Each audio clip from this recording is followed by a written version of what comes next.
Stop, you haven't subscribed to the channel yet. Subscribe now, we have new stories every day. Now let's go. I hate Mondays, thought Sergeant Roland Martin as his cell phone rang in his pocket. He hadn't even had a chance to take a bite of the first of the 3 chocolate cake donuts he bought during his coffee break when it rang. Seriously, did someone for God's sake die?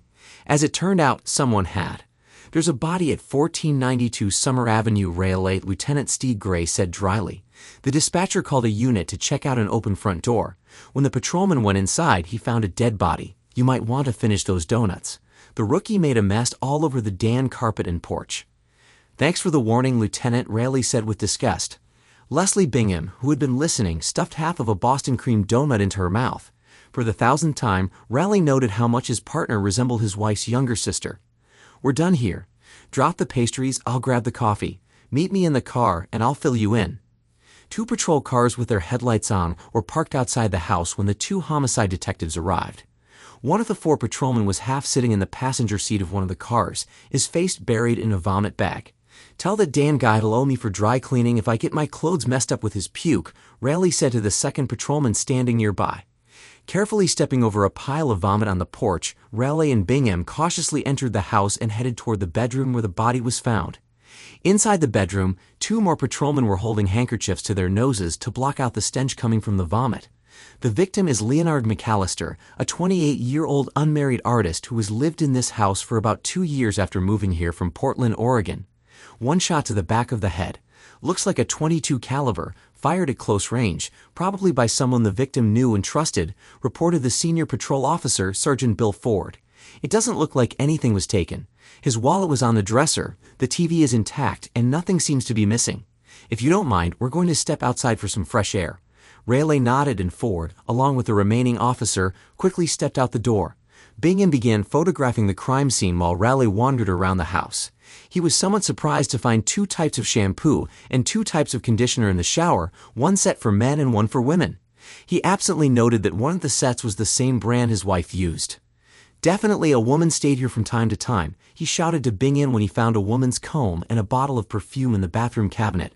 Probably an older woman, judging by the perfume. I buy this for Sandy, and the girl in the store told me almost no one under 40 buys it. He removed some light-colored hairs from the brush and placed them in a plastic bag for DNA analysis. He put the brush in another bag so the lab could check for fingerprints. Raleigh had worked this job for 22 years and was good at it. His instincts led him back to the bedroom, where he began checking various drawers in the closet. One drawer contained women's underwear, and in the closet there were several pieces of women's clothing, enough for a few days' stay. There was an ugly yellow tracksuit resembling the hideous banana color his wife used to wear before she finally got rid of it. Raleigh stood still for about a minute, realizing he had stopped breathing when he looked at the tracksuit. He reached into the closet, took the suit off the hanger, and examined it carefully when Bingham interrupted his thoughts. Whoever she is, she doesn't have very good taste, Leslie remarked. Yeah, whoever came up with this should be punished, Raleigh quickly joked to hide his thoughts. He put the suit back in the closet, noticing it was the same size his wife wore. He felt the hairs on his arms stand on end. Maybe you should step outside for a few minutes, Raleigh. You look as pale as a ghost, Bingham said. Yeah, good idea. I'll be back in 5 minutes, Raleigh replied, walking out, his mind racing. He was certain that what he had seen in the house was the end of his 27-year marriage, though he thought clearly enough to first check the fingerprints. He would take something of Sandy's from home and give it to the specialist before his shift ended. Dan, he loved her, he thought. She obviously didn't love him, or if she did, it wasn't very devotedly. He felt a wave of nausea rising from his stomach. He bent over and vomited. I've never seen you do that before, Raleigh, but I don't blame you. That was pretty disgusting, Leslie said, approaching. Raleigh was embarrassed by the vomiting, even if it wasn't for the reason Bingham thought. He couldn't bring himself to tell her right now. As he had expected, Raleigh got the answer he didn't want before the end of his shift. He knew he had to recuse himself from the case and went to see his commander. I have a big problem, Lieutenant, Raleigh said as he entered the commander's office. It seems my dear wife has been cheating on me with a dead guy for quite some time, long enough for her to have some clothes and other belongings at his house. Gray's head snapped up from the papers he was reviewing as if on a spring, and he stared at his subordinate, mouth agape. Even though Raleigh had anticipated this reaction, he still blushed deeply. I compared the fingerprints on the comb I found at his house with those on some of Sandy's things from home. Bingo! She had clothes and other stuff there. Damn, I never had the slightest clue. I guess tonight I'll find out how long this crap has been going on. I'm sorry, Riley. Truly, Gray said. Do you think she killed the guy? The ballistics test might not be done until tomorrow. Bill Ford said he thinks it's a .22 caliber. Does Sandy have a .22? Damn, she does. I'll find it and bring it in later. If it turns out to be that .22, you guys can breathe a little easier, Riley said. Do I think she killed the guy? If you'd asked me yesterday, I would have said there's no way she could kill anyone, but I also would have said there's no way she could ever cheat on me. Obviously, I'm a complete idiot, boss. You know you have to bring her in for questioning. Do you want me to send a couple of uniformed officers to your house, or will you bring her in yourself? I think it would be better if I do it, boss. Although it might take me a little time, we need to talk about a few things, Riley said. Sandy was surprised when she pulled into the driveway and saw her husband's car already there. This was a rare occurrence and usually only happened if she was running late at her job as a real estate agent. She found her husband sitting at the kitchen table drinking a cup of coffee. What a nice surprise. You're home early for a change, Sandy said as she walked through the kitchen. Let me put on a pair of sweatpants and I'll start making dinner. Did you love him, Sandy? Did you love Leonard McAllister? Riley asked, his voice barely louder than a whisper. Sandy stopped dead in her tracks, her shoulders visibly tensing. She felt as though her husband had just struck her from behind. Her first instinct was to run, but her feet seemed glued to the floor. It took her a few seconds to turn and face Riley, though she couldn't bring herself to look him in the eye. Ah, she rasped, her soprano voice suddenly sounding like gravel. I guess I developed feelings for him. I'm sorry, Riley. Her eyes filled with tears as they met his gaze. She could see the terrible pain in the eyes of the man who had exchanged wedding vows with her 27 years ago. She walked over on shaky legs and sat down at the table next to her husband. How long has this crap been going on? He hissed. About 2 years. I showed him a few houses when he moved here and we just kind of hit it off. It just happened, she replied. 2 damn years. It just happened, he repeated quietly. Like you were showing him a house, all your clothes fell off and you tripped and landed on his damn tool. Because that's totally believable. The woman began to study the wooden surface of the table intently. Her husband had never spoken to her like this before. She wanted to cry, but she was suddenly afraid of how he might react. We would meet sometimes during the day, sometimes in the evening when you were working late. His schedule was pretty flexible, and you know most of my hours are flexible, she explained. His schedule isn't so flexible anymore, Sandy. He's in the morgue now with a bullet hole in the back of his head, and you're our #1 suspect. Riley had to reach out. He grabbed his wife's hand to keep her from falling off the chair when her eyes rolled back, and she lost consciousness. He lifted her from the chair and carried her to the sofa in the living room. Sandy came to, sobbing, while Riley stood nearby. He noted that the fainting seemed real enough, but so did her act of being a loving wife for the past 2 years while she was sleeping with another man. You know I didn't kill him. You know I couldn't do something like that. Don't you, Riley? She pleaded. Until this morning, I would have agreed. But if you could cheat on me with another man for 2 years, I think you were capable of much more, a lot more, he replied. Right now, I don't trust you at all. The tears flowed even harder. Riley snorted, growing angrier by the minute. He had so many questions, he almost didn't know where to begin. When was the last time you saw that jerk, Sandy? He growled. Are you going to interrogate me as a suspect? In our own home? She squeaked uncertainly. At this point, yes, because I'm not going to look like a completely clueless fool when we get to the station. Now answer my damn question, you wretch. She recoiled again at his harsh words. We were together Friday night while you were at work, but he was very much alive when I left around 11. Why would I kill him? Why did you cheat? She winced but didn't answer. As the seconds ticked by, Riley realized she probably thought it was more of a rhetorical question. No, I'm serious, Sandy. Why did you cheat? I'm not entirely sure why, Riley. The kids were gone. You were working crazy hours. I started to feel like I was getting old. One day, he came to the office looking for real estate. He was handsome and charming, and he started flirting. I should have put an end to it, but maybe I was so flattered that a man only slightly older than our children wanted me. We had several lunches and dinners and also looked at houses, and when we found a house that suited, we celebrated in the bedroom. Deep down I knew it was wrong, but somehow it felt so right. It was almost as if it was separate from you and me, and in a way, it stayed that way. And you know, he was a young guy, so most of the time, we could do it twice every time we got together for a few hours. Enough. Where's your .22 caliber, baby? He asked hoarsely. It's where I always keep it, on the top shelf of my closet, under a couple of scarves. You know that, she rasped. Sit down. I'll get it, Riley said, getting to his feet. He returned a minute later with a gun, wrapped in a plastic bag. She looked surprised. What are you? She began before he interrupted. This gun was fired recently. What the hell? He shouted. Her mouth opened, but she couldn't speak. Get in the car, Sandy. It's time to go. Sandy sat in the passenger seat while Raleigh drove to the police station. She could feel the waves of anger radiating from him. You have clothes and toiletries at his place, Raleigh hissed about 10 minutes into the silence. Were you planning to leave me for him? Damn it, you decorated his kitchen and living room just like ours. I never really thought about that. Honestly, she said quietly. The rest of the drive was silent. When Raleigh turned off the engine, he looked at his wife again.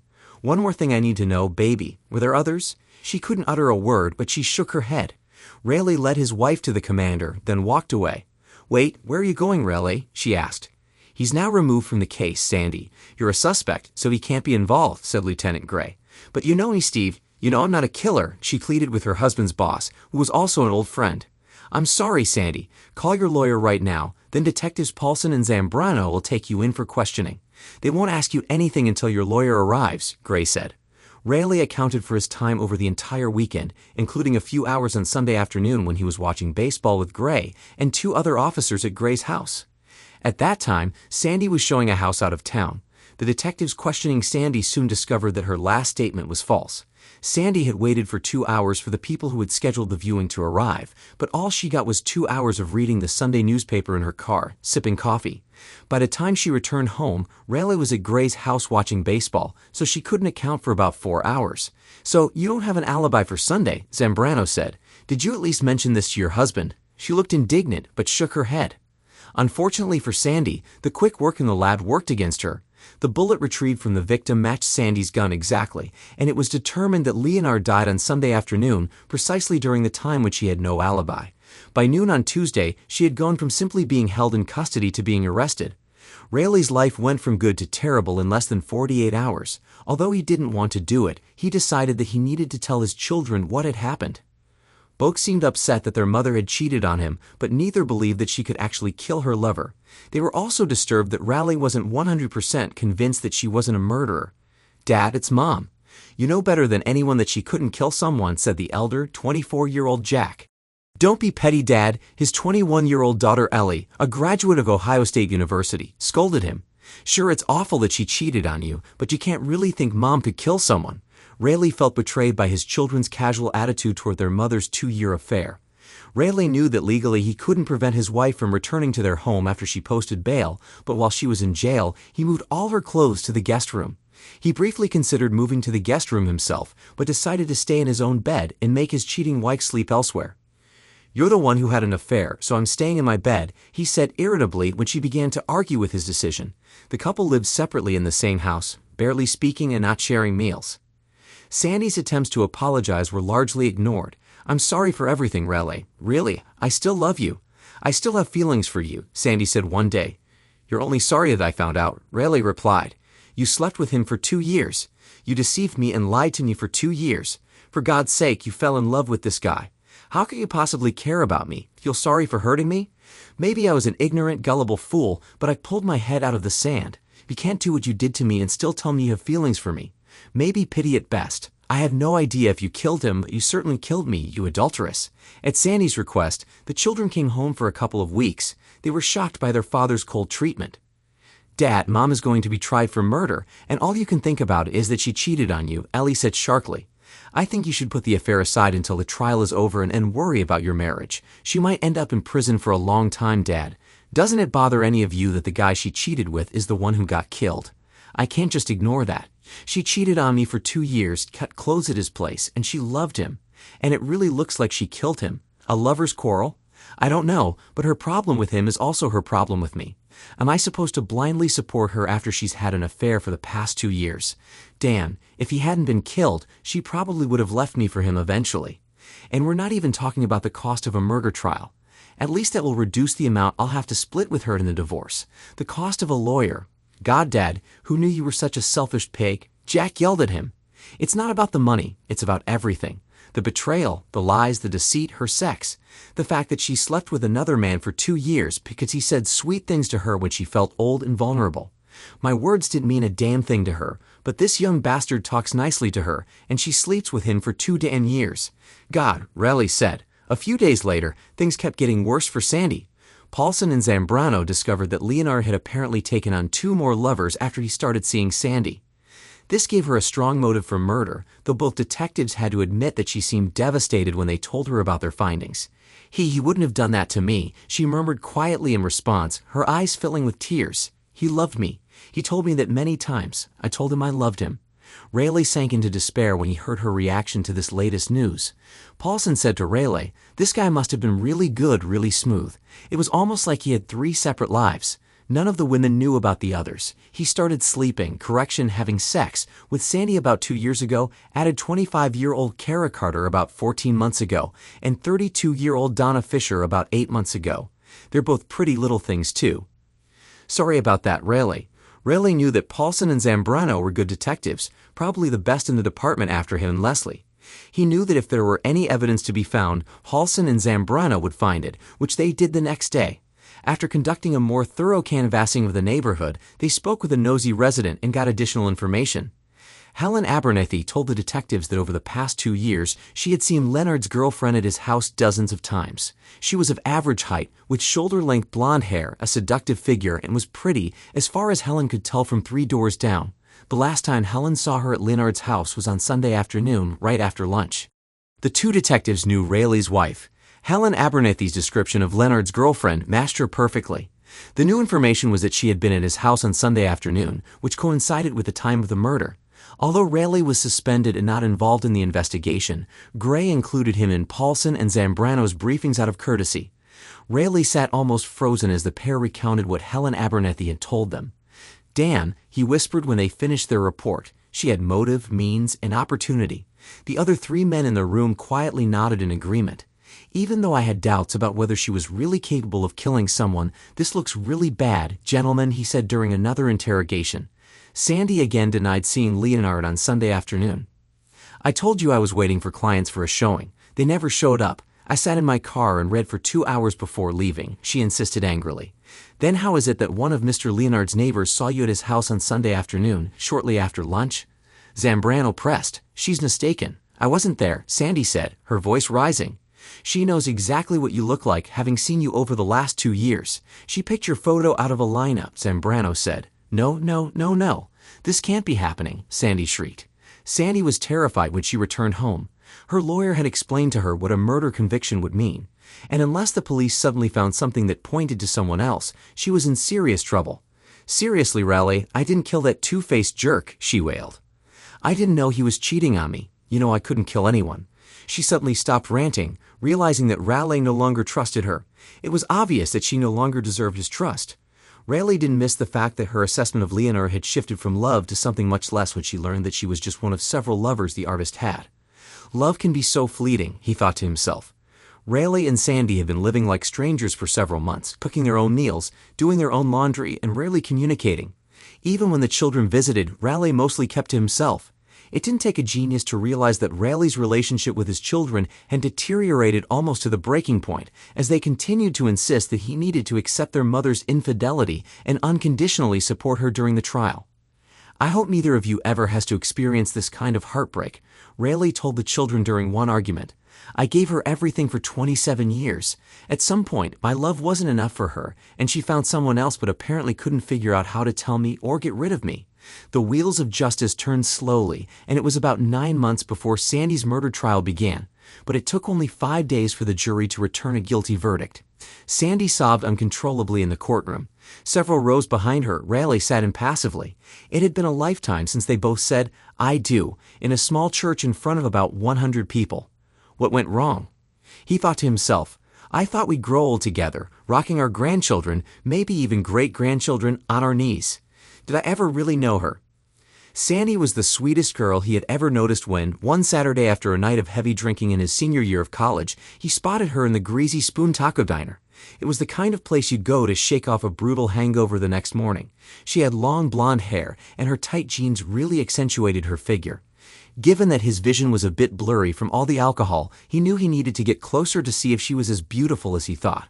"Wow, you're really gorgeous," Raleigh said, boldly eyeing the woman from head to toe. "Excuse me," Sandy Nesbitt said, turning to face the obviously intoxicated young man. The 3 other women with her also turned toward the man, but none of them looked very happy. "Oh damn, did I say that out loud?" the young man asked with a sheepish, drunken grin. The girl to the right of the goddess stepped forward and raised her hand threateningly. "How about you leave before I kick you so hard in one place that all your kids will be disabled?" she snapped at him. "Because I told the truth about your friend." "Oh wait, she's your girlfriend. I'm sorry. I didn't mean to offend you," Rayleigh said, swaying. "What?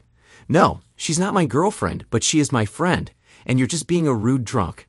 Now, get out of here." One of the guys who had come with Rayleigh approached at that moment, having heard the exchange. "I'm sorry. Is Rayleigh bothering you?" "Whatever he said, he regrets it. He's had a bit more to drink than usual," the friend said. "Wait a minute. I'm not that drunk," Rayleigh insisted, "but she is really beautiful." Rayleigh pointed at the blonde. His friend looked at her, then nodded in agreement. "Yes, she is, but it's time for us to go," he said. "I'll go, but I need to get your phone number," Rayleigh said to the blonde. The blonde woman studied the young man. He was over 6 feet tall, appeared fit and handsome, with bright blue eyes. She hesitated for a moment, then told Rayleigh to extend his hand. She took a pen from her purse and wrote her phone number on his palm. "I'm never going to wash this hand again," he mumbled. "Well, at least not until you call her first," his friend added. Sandy wasn't sure if Rayleigh would even remember talking to her, so she was a bit surprised when he called her the next day. Although he hadn't made much of an impression on her the previous night, she remembered that he seemed infatuated with her in his drunken state. The night before, she had admitted to her friends that she found him attractive. And honestly, what girl can resist a cute guy who's willing to make a fool of himself to impress her? She agreed to go on a date the following Friday night. They became intimate on their 4th date. They got married about a year later. Like any couple, they had their ups and downs, but Rayleigh never suspected that his wife was unhappy with him or their marriage. He wouldn't have been happy if she had said she wanted a divorce, but at least it wouldn't have been betrayal, and she wouldn't have had to cheat on him for 2 years, Rayleigh thought. Still, he knew Sandy better than anyone in the world, and deep down, he had a nagging doubt that this woman could have killed someone. However, his doubts didn't matter. The evidence pointed to Sandy. After what she had done to him over the past 2 years, he decided that he wouldn't lose a minute of sleep worrying about what might happen to her. As far as Leonard was concerned, karma did exist, he smirked to himself. Rayleigh was reinstated to field duty after his wife's trial, and he and Leslie were partnered again. About a year later, they were sitting in a diner during their lunch break. Rayleigh watched Leslie nibble on a bun, and for the 1000th time, noticed how much she resembled the woman who had become his ex-wife 4 months ago. "Why did you kill him, Le?" Rayleigh said, slightly louder than a whisper. Leslie didn't miss a beat in her chewing. She had figured it was only a matter of time before Rayleigh would figure it out, and she wouldn't disrespect him by pretending to be clueless. "I was only going to hurt him a little, but then he started talking and saying all kinds of crap about you. I gave him a chance to take a shot at you verbally, so I took the second shot literally." Rayleigh decided they needed to finish this conversation in the privacy of his car. He waited about 30 seconds before Leslie began, her voice slightly trembling. "I found out that Sandy was cheating on you about 2 months before I broke up with him," Leslie said. "I was debating whether or not to tell you. I knew it wouldn't be good for you or for him. So I finally decided to confront that bastard myself. I was just going to try to scare him into ending it with her, but he didn't take the hint. Then he started mocking you. He said that he and Sandy laughed all the time about her idiot husband. He said he wasn't afraid of you and had no intention of stopping, so I shot him. Just like that. I used the spare key to your house that you gave me years ago to get Sandy's gun from a hiding spot you told me about. I really didn't plan on killing that jerk, but I wasn't going to use my own gun if it came to that. So, was it you or someone you know who arranged the Sunday house showing for Sandy that fell through?" Rayleigh asked. She nodded and gave him a sideways smile. "Can I tell you something else?" Leslie asked. It was Rayleigh's turn to nod. "I love you, Rayleigh. I have for several years, but I never intended to act on it until your foolish wife messed up. Now, well, I'd like to be considered a candidate for the open spot in your bed, in your heart," she said. Rayleigh looked surprised. "You know, for a smart guy, you're really oblivious, Rayleigh." They both sat silently in the car for about a minute. "What now, Rayleigh? Are you going to take me into custody? Or should I turn myself into the police?" Rayleigh paused. "So let me see if I got the facts straight," he finally said. "The man who seduced my wife is dead. My ex-wife, the cheater, is in prison for life, and the one who loves me is sitting in the seat next to me. I'm satisfied with how things are. Let's just keep this between you and me." Leslie beamed at Rayleigh. He smiled back at her, started the car, and they drove off. Thanks to everyone who took the time to listen to today's stories. If you enjoyed it, please consider liking and subscribing if you haven't already. Feel free to share your thoughts on the events in the comments below. Take care.